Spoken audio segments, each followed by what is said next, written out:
sometimes ọ na-adị m ka Nnamdi Kanu pụta nke tata nke echi because a lot of people ji afa Nnamdi Kanu were akọsụ havoc n'ala Igbo. Kedu ife bụ crime ndị local vigilante a n'Igbo? Kedu ife bụ crime fa?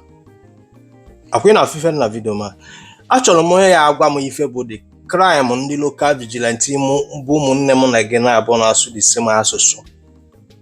Kedu ife bụ their crime? Umuoma ji agbagbusi fa.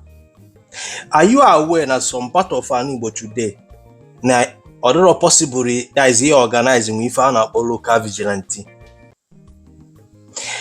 The reason you are put back, who say ka ijuba ajuju.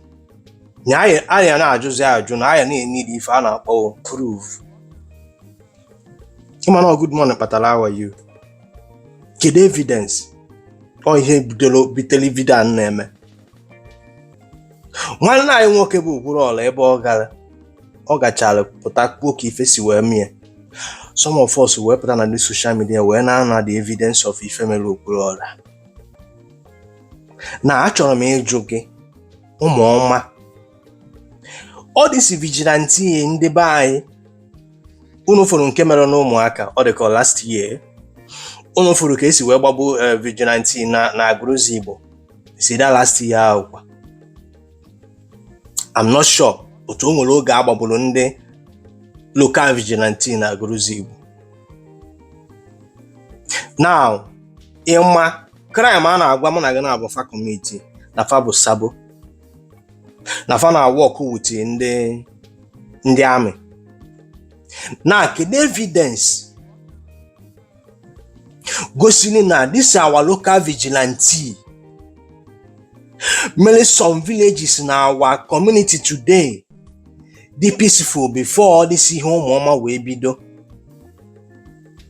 Kedu the evidence gosili na ohi ndị a nwere ife fa mere eji agbagbufa?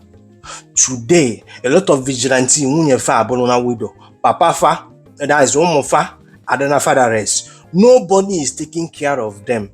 Now, and I bụ ndị Igbo is just moving like if you say that no nwere ife mere na ọ bụrụ mmadụ ka eburu. Now, who is taking care of ụmụnne m na ga nwunye fa na nwa fa? All this vigilante, local vigilante na ana Igbo a na-agbagbusi. Unu fụrụ nke mere n'ihi ara ọ dị ka ọnụ uri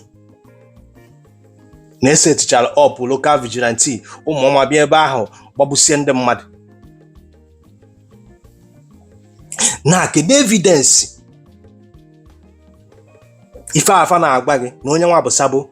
Because do you know the reason why nji wee look into this thing na-agba gị? Because of ife fine boy si na Okwuluọla na government paid Okwuluọla to say what Okwuluọla said, which that na ọ bụ na that propaganda na that narrative ahụ pushuru sell Okwuluọla ga-anọ in very big trouble. Okwuluọla ga-anọ in very big trouble. Na kedu ife ụmụnne m na gị na-aba anụ nwapụ ndị vigilante? Kedu ife bụ their crime? Kedu ife na-ama agbabusili fa? Kedu ife a na-agbabusili fa? Ọ bụ na vigilante ka nọ eme operate some criminality nọ na our society today ayala anọzi. Ama nka ndị vigilante si arụ ọrụ that time during the Peter Obi regime, that in every village na Anambra State ka na-ekwugodu nwere kedafia bụ heroes ndị vigilantes ya patrol rụgharị ịbata na village like this arụcha barrel. Ọ ga-abụ na-akụ ife dịka 10 or ife ihe dịka 11 o'clock akpụchie ya. Onye ole bi operation ebe ahụ ịpụ apụghị abụrụ ezigbo war. Ndị vigilante ga-anọgide dachụ ọgụ afọ mere a lot of village this peaceful. Today, look at it. Onye gwara gị, onye na-apụta na social media agwa gị na ana Igbo na ụjọ adịrị ebe ahụ, just lying to you.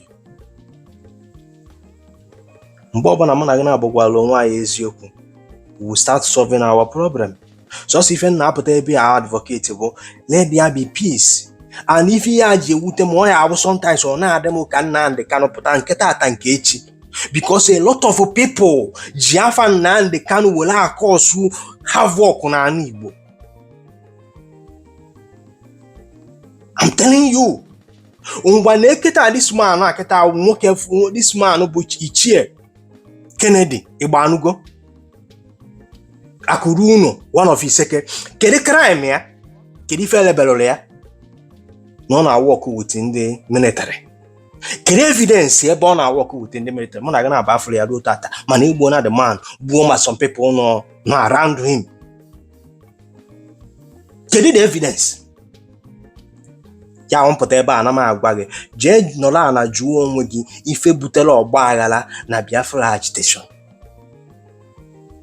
oge Nnamdi Kanu nọ ịnụnụgo na emere vigilante attack ịnụnụgo such thing. Why is it happening now? And a na-eme ya na-agwa gị na Nnamdi Kanu na unu na-achọ freedom by buying your own kind. Ese mụ na ahụ ya afọ gị ahụ ya la afọ gị. Ana m ajụ all this vigilante na-asụ asụsụ mụ na gị na-abụ na-asụ umuoma na akwatu kedu ife bụ their crime? What is their crime? Kedu ife bụ their crime? Or ndị afọ na afa nwere family who is taking care of their family today? The highest in unu ga-eme ana m agba gị ya o maka Chineke ka kele mụ na gị na-abụ anapụghị egwu ife esi face to face ị ga-abaptist face fit ihe a unu na-atụchaghara ebi because of n'ibu egbe anapụghị egbe so many of unu ahịa ha kete nwa okwu unu na Igbo. I'm just telling you the fact. No na support this thing unu na-eme o ye nji agwa gị ife abụ dat na ekwe n'aka gwa nke ọka ọ bụrụ mkparị ifu perfume anu unu na unu gbara na arụ a lot of ndị Igbo afọ change any perfume before things get out of hand. Onwere onye gburu nwanne ya na anu Igbo bi na adị mma o nwere ye na-egwute m n'ihe abụ dat na onye Igbo gene ha anọkata like this for onye Igbo ibie and onye ama nwe chicken ọmama na ọchụkọ gburu apụta na social media ifu n'ebe ndị mmadụ ga na-adọji wuli ikwudo okwu ọsọ anyị na-agba kedu oge ọ dị ka ya agbagide elu